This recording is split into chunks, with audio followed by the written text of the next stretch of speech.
Yo, what's good? It's your boy D-Mill, and tonight I got an exclusive interview that we shot at the House of Gucci in Phoenix, Arizona, and it's with the one and only Joel King Bao Bauman, MMA fighter, producer, musician, writer, philanthropist, and just an overall good human. So you're gonna want to stick around because this is probably my most polarizing figure that I've ever interviewed on this show or D-Mill Quarantine Radio, both. So I want to remind you, you can catch the show on YouTube, Twitch, and Twitter simultaneously, as well as on my wall, the D-Mill Quarantine Radio group page, Savage Planet Facebook page, or Transcendent Records or Transcendent Visual Arts Facebook pages. So stick around. We got over a half hour of one of the most information-packed interviews that I've ever done. So here it is.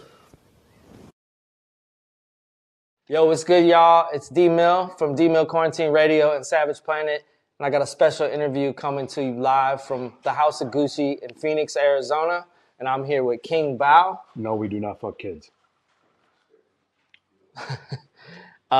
King Bao, y'all, my boy. Hopping on where like the spot me. So you don't see me, you need vibes. And fuck, this is my dream. I'm so ahead of my time, and I see the future behind me. I'm about to go ahead first like I'm diving. Stay on my lane, you get hit while I'm driving. Sacrifice everything, still I survive. And somebody tell him the king is arriving. I treat this shit like it's life or death. If I don't make it, that means I was put to rest. Odds up against me, each one would get put to test. I take my chances and pray to God I get blessed. Always move forward, I never go right or left. If then what worked, then I tell them to write a check. Here in my city, I've been doing lots of reps. I don't need no one to tell me that I'm the best. We've been hanging out here. We're actually homies now. My boy, welcome to the interview. I appreciate you giving us some time. Yeah. You're a Minnesota native originally? Yes. And you are you're training right now because you are an MMA fighter and you're in Albuquerque. Yep. Jackson Wink MMA. Then what's your tie to Phoenix? Were you living here before you were training in that? So I actually met Mario from my boy Peter Chappie. Okay. The first time I was in Phoenix, and we kind of linked up there. Heard he was coming to town. Flex, our boy Chris, ended up throwing an event for us. That was the party on Friday night. Yep. It was lit. Yep. Lit. Yep. So had to pull up for shout out to Mario, Bodega. Yeah. Not only shout out Bodega. Had to come up for Mario and had to come up for Chappie. And here Chris. we are. Yeah, and here sure. we are. 100%. Cool. So I mentioned that you're an MMA fighter, and I want to just kind of give my audience like a little history of like where you come from, the art that you started with, and what you do now. So I grew up adopted in a small community of Norwegians. My parents were white. We have that in common as well, because really? I was adopted by. We never talked about that yet, but on camera we are. Yeah. But so. Yeah, well, shout out to white people that adopt sure, black kids. I have a video on my Rumble channel. It went, did a very, very good numbers. It's called "My Mother Gave Me Life." Oh, bet. And I tell kind of the story of how I got there. But ended up wrestling because I had a lot of energy growing up, and that was the first sport I could do at kindergarten. So my parents wanted to put me in a sport to burn off my energy. I thought I was going to be WWE wrestling, jumping off, the ring and having chairs. And I remember my first time I went, I looked at my parents and said, they don't have chairs. They don't even have rings. And she's like, this isn't that kind of wrestling. But that's what I ultimately wanted to do because I wanted to entertain and I wanted to perform at a young age. Got into wrestling and did very well. I was a state champion every year pretty much from first grade on. And that was in Minnesota? Yep, and that was in Minnesota. And continued that trend in freestyle and Greco-Roman wrestling. Started to wrestle in the summer and was a national champion in Greco-Roman wrestling, and then continued that pursuit. I was actually going to play football. I was the second leading all-time rusher in Minnesota history. Broke the record and lost it in the same game. That was my last game. Don't want to tell that story. I've already told that story, and it still to this day part of the reason I am the way that I am. And pursued wrestling in college, got a scholarship to wrestle at the University of Minnesota. I wanted to fight mixed martial arts. I wanted to be the best fighter on the planet. I heard that John Jones wrestled at NAIA, and I said, if I can wrestle D1, that probably means I could whoop his ass. So I decided to wrestle because I wanted to be the best fighter in the world. And now we're here. Here we are. And so what are some of the leagues that you fought in so far? I fought for Bellator, LFA, and Fury. Three pretty big. And so you're full pro fighter. Like what's your pro record right now? 7-2. My only losses are bullshit. We've already told that story as well. Yeah, absolutely. I'm gonna have to catch up on the backstory on some of this. So you tell me where to find others. Besides fighting, you're also a spoken word poet and a battle rapper and a producer. So these are things we also have in common. You make your own beats and you record yourself. Yes. So talk about that. Where'd you get to start for all that? Oh man! So ever since I was a little kid, when I was in church, I would be, listening to them play music. My dad has gone to the same church his entire life. Right. He will die in the house that he grew up in, and just was that church is the only place I felt real spirit. All these people would just be different when the music came on. I would see people sing and smile that never really smiled, and it would inspire me. And then I would be like in the background being like, man, I hear this. What if they added strings here? Yeah. I didn't know what I was doing. Right. I didn't know you could do that. Just have that creator's brain. Bingo. I was just like, man. And then I started to play piano because I wanted to learn how to play the drums. And all this was to make my own music. So I only did 2 years of piano. Do you play all the other instruments? I mean, yeah, I'll pluck around. I'm not going to sit here and say I'm good. Can I play a couple songs on guitar? Yeah, but I won't say I'm good. Yeah. Just like the piano, but I can hear things, and that's what allows me to create. That's dope. Yeah. That's dope. And then I bought Magic's Music Maker when I was in, 5th grade. And that was a program where you could literally drop loops and drums and strings and all this stuff. And I started making little trash ass beats when I was in 5th grade, and I would do online battles. I got into it text battling, audio battling. So there's these rap message boards back in the day, and shouts out to the underground and rapworlds.com/forums, where they were like the first real online communities. One of my favorite rappers growing up, his name was DZK. So there was like the underground rappers, and then there was the Netsies. I was like always a Netsy. I was a fucking 35-2 text battler. I was, 2-0 audio battler. Audio was literally where you would record your verse, and then someone else would record a verse against you, and the community would vote on it. Right. Same thing with the text battling. You would text out your fucking battles, and like there's an art to it. Yeah. There's literally an art to it to make people go, wow, that's a bar. And so I just got on. I've never heard of that in my life. Literally, bro. That's how I got it. That's how I got introduced to everything. It's just people that love hip hop, that wanted to talk about hip hop, you're always posting your poems, you're always posting your, battles and stuff like that. Yeah, spoken words, all of that. It was literally communities for that. And so I ran a forum that had at one point in time 30,000 fucking people on it in a night. You understand? That was in the early internet. That was in the early internet. Okay. That's like really before YouTube's pop. Yeah. Theunderground.com. I had this girl. I was on there all the time, bro. That's all I did. Just nerded out over hip hop. Right. And that's how I got my start. And I was pretty revered on like my sites. I worked up and I got like that. That was my first real, besides wrestling, that was my first real, if I work at this shit, I could get good at it. Because I had a gentleman, his name's Des, D-E-S. I still respect him to this day. Don't know who he is. All I know is from New York. Mm-hmm. And that motherfucker was the most respected on the site. Like this dude's art, he had a fucking poem called The Bird's Eye View, where he took all the personalities and all the races of like people, and he fucking made them birds. And he told a story as if he's walking through New York and he's tying life together and like their thoughts, their worries, their anxieties. Yeah. Never gonna forget it. It was just so fucking brilliant. And everybody, it was a viral poem like on multiple different sites. Yeah. And I named my sons after him because I reached out to him and I was like, bro, I'm just such a fan of you, how you fucking think, like your mind. I would love to learn from you. And that motherfucker added me on MSN Messenger and he would give me, this is how you do a metaphor. This is a metaphor, a simile. This is how to think of different rhyme schemes and all that. Like he was just so brilliant, and he gave me time. Every 1 hour a week. Dropped knowledge. Yeah. 1 hour a week, bro. And then I got better. Like I only lost 2 battles out of like 40 or some text battling back in the day, and I worked my way up to moderator site.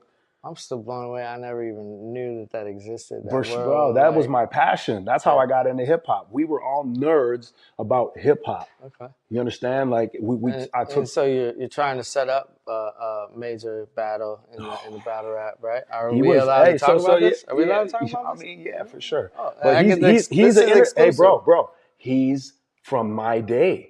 Danny Myers, Daylight, they all So know we're talking about this shit. Daylight. We're talking about Daylight, and I've been seeing the work. I think it's pretty much locked in that y'all are gonna be going head to head battle rap. We're texting right now, and he's very interested. It went from hearsay, kind of with a UFC article, and me just saying I battle rap, to he's checked out my page, he's checked out my work, and he knows I do what I do. So and I'm grateful. So that leads us kind of to the entrepreneurial side of you, which is like this new platform that you have dropping that you showed me a little bit about.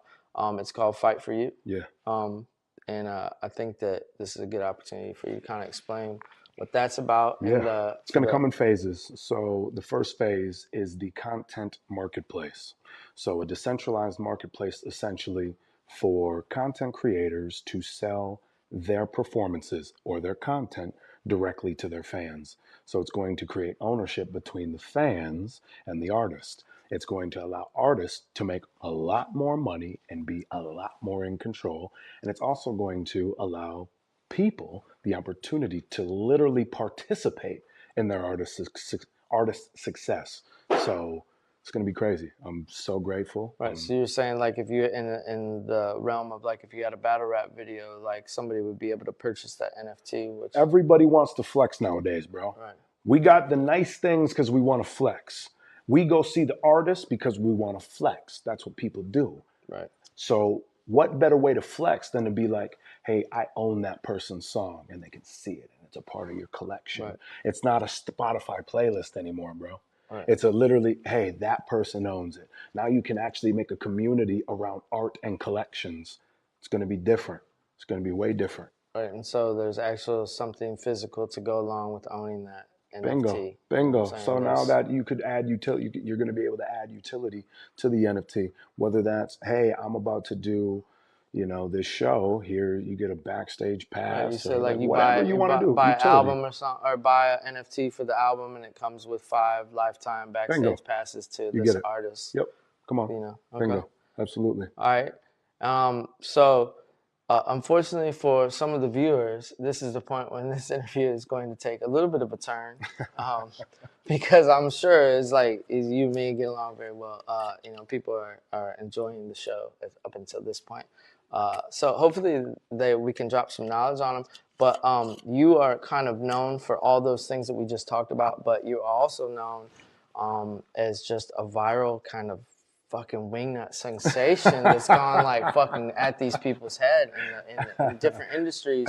And I just kind of want to start by having you list like your viral moments, kind of like chronologically, the ones that are like the ones we touched on. I'll give you the top 3. Try to just bring us to why we're here right now and why you're one of the people that's at the forefront of what we get into. So I got you. So I think this truly starts back in college. I was wrestling at the University of Minnesota, and I ended up being one of the first people to get hit by the amateurism rule.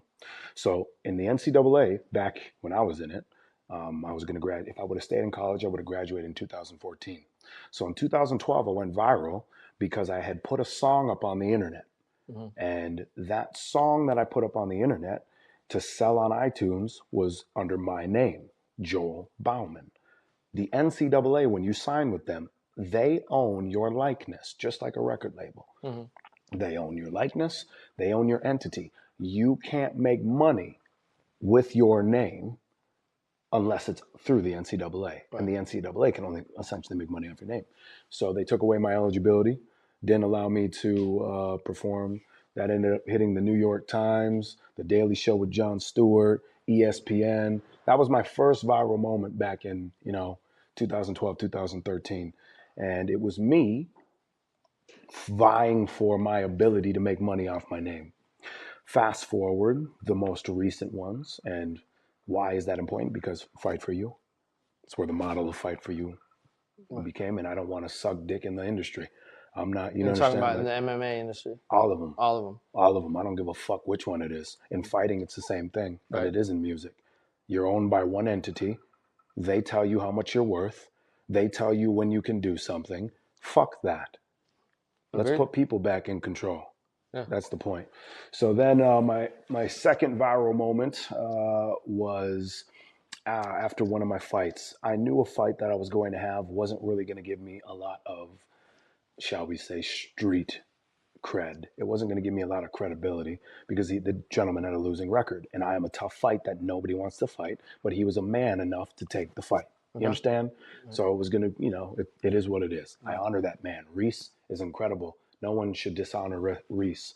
But I knew I needed to do something. Wow. And so we were getting ready to launch our NFT, and I'm like, man, I'm going to go viral after this, I'm going to say this, and say that. So I said, I'm launching this NFT that's going to change the fight game. Last fight, I was tired because I had lost a fight because I was exhausted, and I took a fight on very short notice, 7 days notice to it was in front of Dana White, and it was for a UFC contract, right? Okay. And I was very exhausted and worn out, but I took it anyways because I don't make excuses. I ain't a bitch. I'm going to show up, and I'm going to show up because I believe I'm the best in the world on any day. You give me that fight 99 out of 100 times, I win it. Even though I have the best coaches in the world, they were looking at me, and they say, like, I'm next. And even my coach, like, he looked at me. He told me I looked terrible. But because, and he said, are you sure you want to do this? I said, Coach, it's me. He's like, you're right. I believe in you. If you want to do this, let's do it. So that just shows the belief level that everybody in my team has in me. But I lost that fight, which I was supposed to, because it set me up for this moment. And I told the world that this NFT, I'm going to change the fight game. I had 2 herpes outbreaks before that fight. I was exhausted. And I fight to eradicate childhood malnutrition, blah, blah, blah, right? Okay.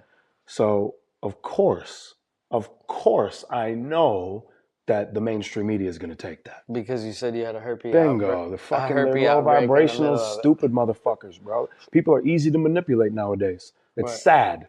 It's so easy to manipulate people and to take And control. you literally just threw those words out. Fuck yes. And Certain pacing, certain delivery, and people go, he's dead. Chris Brown official tweeted me. Fucking, I was everywhere, bro. That was a 1 billion view video. Easy. I was in Brazil. So I was in people- India. the I was news stories just took that. And the UFC. I know a gentleman at the UFC to give you an idea of the numbers that we did. A gentleman in the UFC has worked there for a couple years, and he said, bro, I just want to let you know, when you did what you did, we reached demographics that we've never reached before. Never. Just from them words. Bingo. Absolutely. So again, we broke the internet, bro. Yeah. And then we followed up with it a couple months later, and we doubled down. So long story short, Jimmy Kimmel and a bunch of different people said my name, and as the battle rapper entity that Because I am, of the herpes video. From bingo. before. Yeah, bingo. Okay. You took the bait. You just exposed yourself, you stupid motherfuckers. Now you just increased my credibility. Now you just now you literally made me an entity. Yeah. Now if we can follow up with everything that we're about to, we prove our genius. And we give back to humanity, and now we're trustworthy. Nobody trusts the news anymore.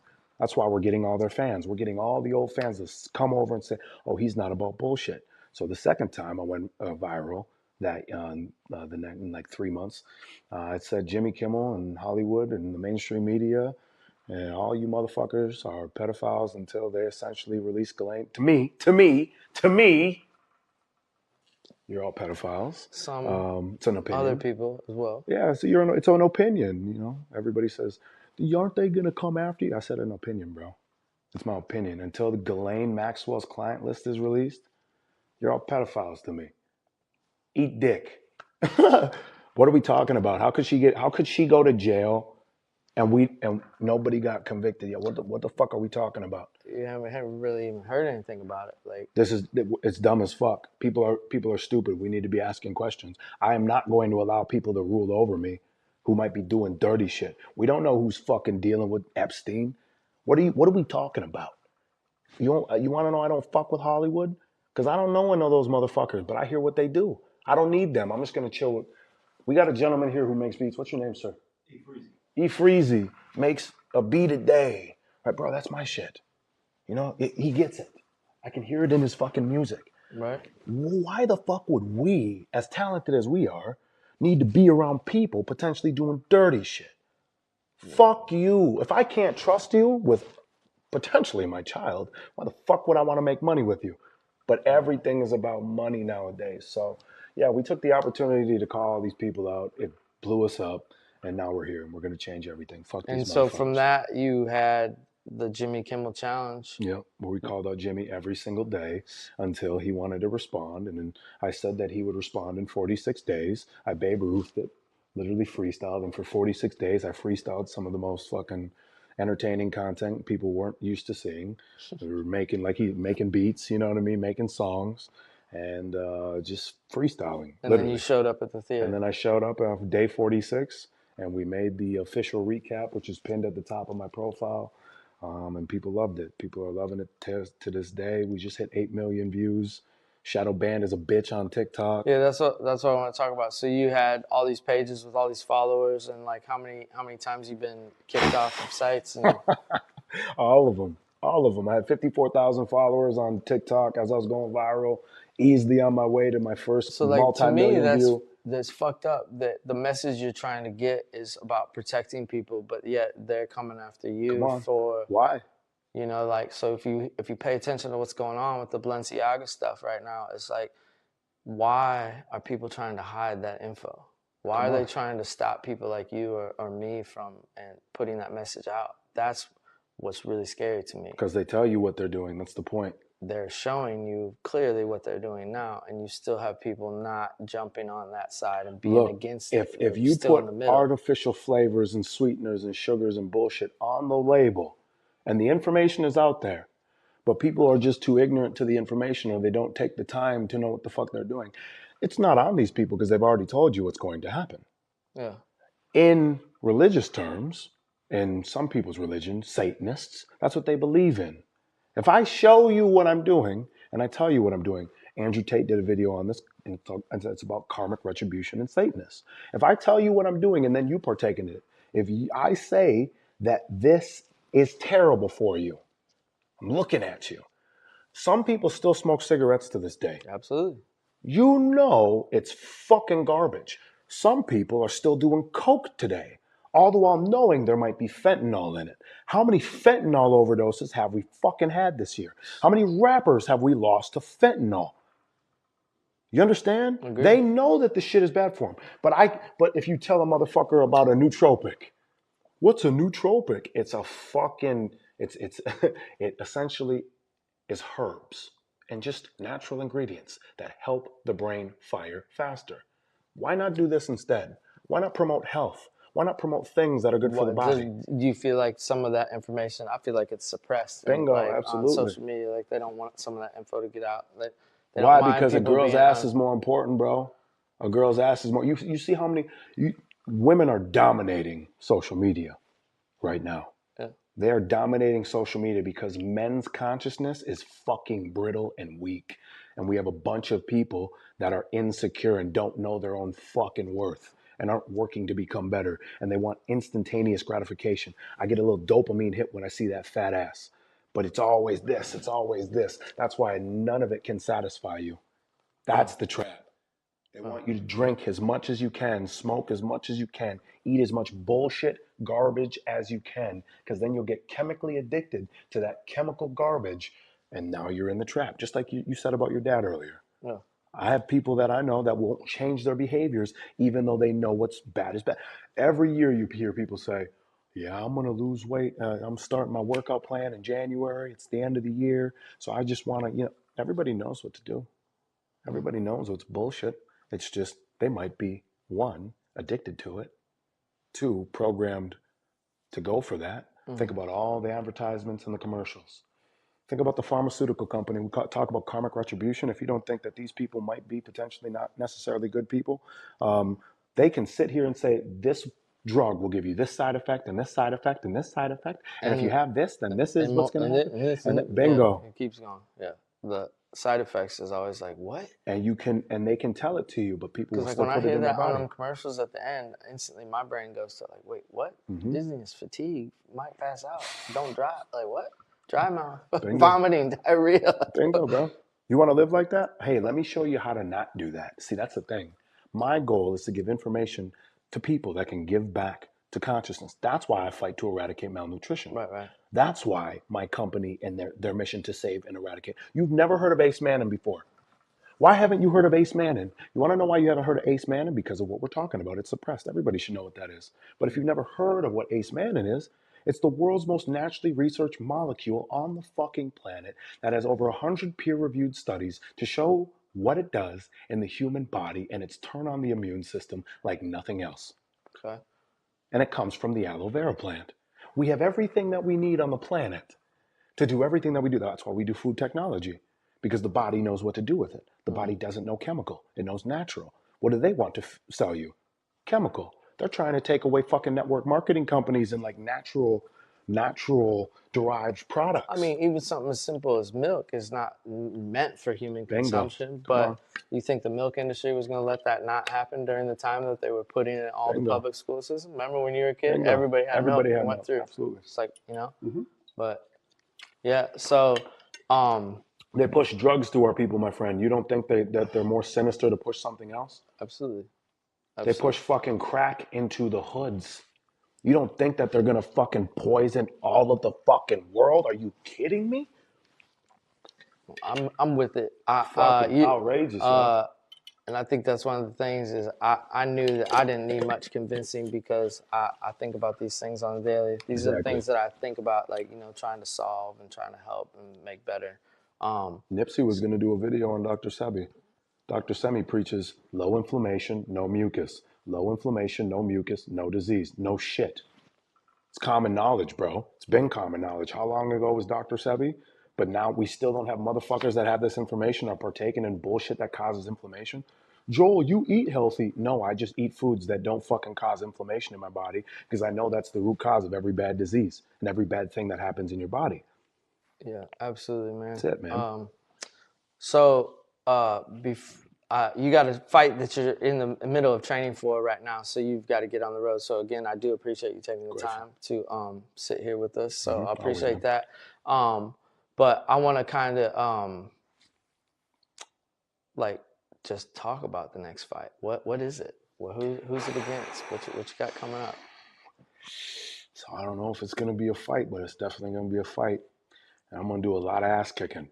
And it's a potential battle against a gentleman who is very, very revered. He's, arguably on many people's top fives in battle rap right now. And we've been in contact. And we are looking to set up a fight between me and him in February or March. And it's going to be massive, and it's going to be on my platform. Not like the physical. No, it's a battle. But I'm talking about the MMA, your next fight that you're well, these corporations, these leagues, especially on the regional level that are owned by UFC Fight Pass, they want to hoe you out. Is it that they don't want you to have a win in their league? Well, that too. Hear me out. Come on now. They don't want to give me another viral moment, because they don't know what I'm going to say this time. All right. I know what I'm going to say. I'm one of the most calculated people on the fucking planet. I've been waiting for this moment my entire life. Yeah. The music that I showed for you earlier, that was 4 years ago. Yeah. You understand? Yeah. It's time. Prophetic. Bingo, bro. It's fucking time. So because it's time, we're going to battle daylight. I'm going to smoke his fucking boots, and then people are going to stop fucking playing with my name. My name is King Bao. Bao. All of this is a play on words. All of it is battle rap. All of it is a performance. Stop fucking playing with me. I just took on all of Hollywood and whooped the fuck out of them. And I'm gaining fans every single week on a massive level. Shadow banned as a bitch. If I wasn't shadow banned, I'd already be one of the #1 fucking influencers on the planet. Everybody's going to stop fucking playing with my name. Tell everybody where to find you right now. _KING BAU on Instagram. They took my fucking TikTok, and they're about to take the other one, so I'm not even going to give you that, because when we do the next challenge, we'll get banned from that as well. And then you can follow me on Rumble and my platform that's launching at the end of the month. Get ready. Stay tuned. There you have it, man. King Bao, probably the best interview that I've ever had, and full of information.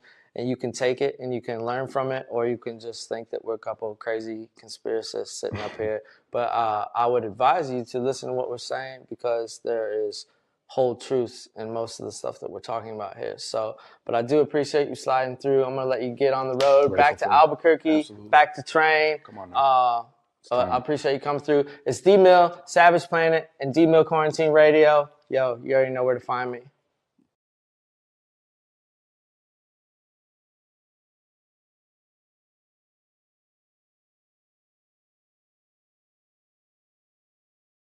It's your boy Dakota Savage at the Ann Arbor Grand Opening for Cookies. Just turned out with Montana 300 last night, K-Styles and Be Love for my boy DJ Miracle's birthday party. It was lit.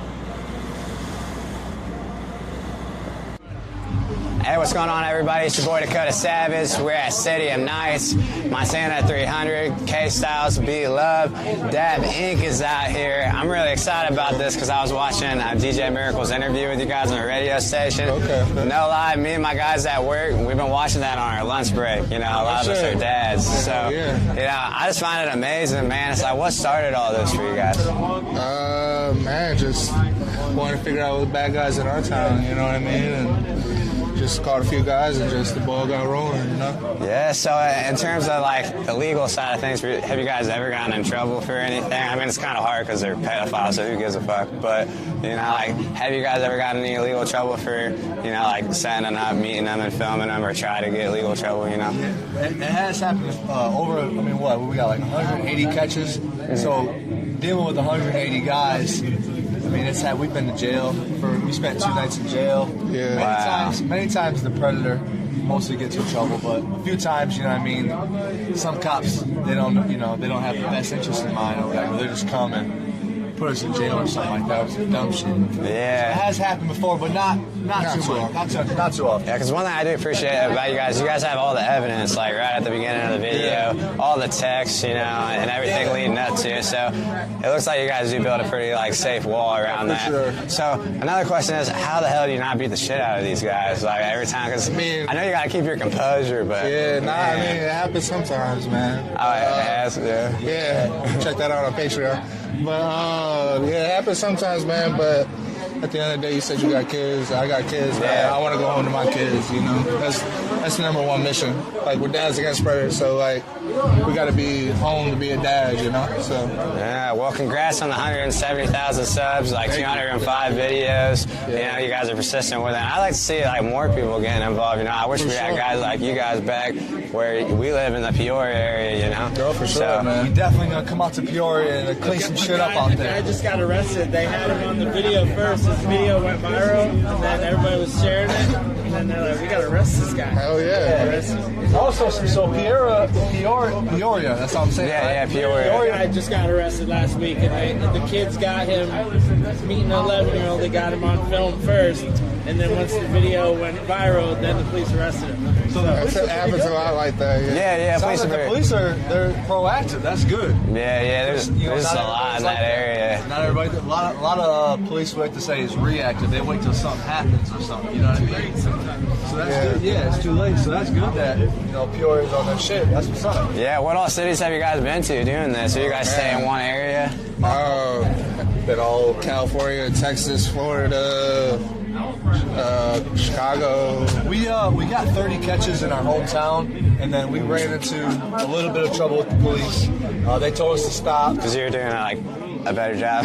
Yeah. People were calling that. Blowing like we come from a small town, so they were like blowing the police department up, like talking shit. Yeah, and after that, we just would pick a place on the map, and we would go there, and we'd catch, 5, 6 guys, and we'd realize that anywhere you go in America, pretty much, I mean, I always say you could throw a dart on the map, man. We'd catch like 6 guys on a weekend, wherever it lands. I believe it. So it's like, what websites do you guys usually like find them on, if you don't mind us asking? Like Meet Me, Whisper, Scout, Instagram, like all kinds of stuff. You can make a Facebook, and if it's like a little girl and you say the age, there'd be 100 dudes. Like, it's just all types of anything throughout the internet. there's gonna be, you know, grown men that's gonna prey on children. So it's just it's too out there. Some of those texts are like hard to read. Like I bet it's hard Oh acting man, it out. especially You know? like early on, man. I'm sorry, I don't know how you're doing it, bro. I'm cold. I'm cold as fuck. But you're true. But this interview is worth it, so you know. No, for real. What was the question, man? My fault. Fuck, I'm high and drunk.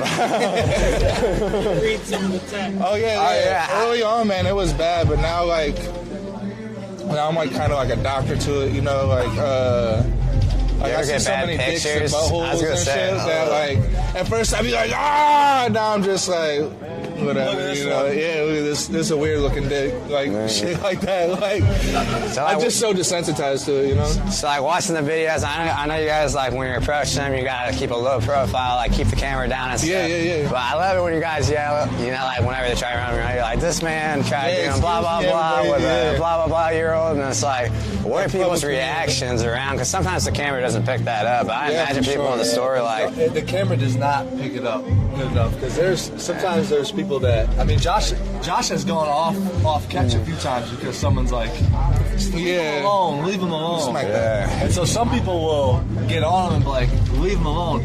I think that's just because there's like a ruckus going on. You know, some people are like, chill out. But a lot of times other people are like, yeah, get him. It's really geography, like what part of town you're in. Like definitely. Oh shit. Like that up.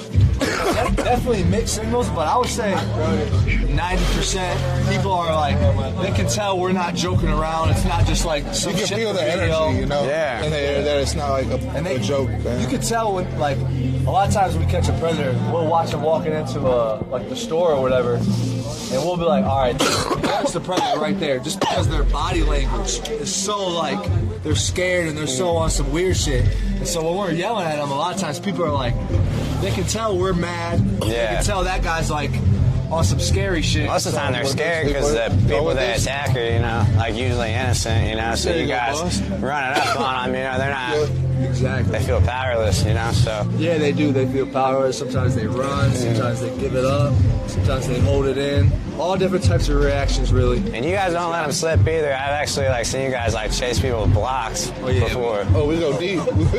We go deep, man, until, like, I don't know, until we feel satisfied or they get away. And we've walked, like, miles, man. I feel like 2 miles, like, with the dude. There's a dude in Indiana. The dude that says a skate park or whatever, he's gonna take him to the skate park. Yeah, we did walk. What was the creepiest setting you guys had to meet at? You can test that one. The one dude. There was like, was you there? No, I wasn't at the one. There was like a place this guy told us to go to, and it was like, he's like, come in. And you walked in, and it was like all the furniture was like from like the 1940s, like old ass furniture and shit. And it was like just weird as fuck. And there was nobody in there. We're like, he was like, where you at? Hello, like doing the little boy voice. Nobody answered, so we leave, and he's like, come back. So we go back, and then like this door that used to be open, or that used to be closed, is open now. And we're like, oh man, I'm not.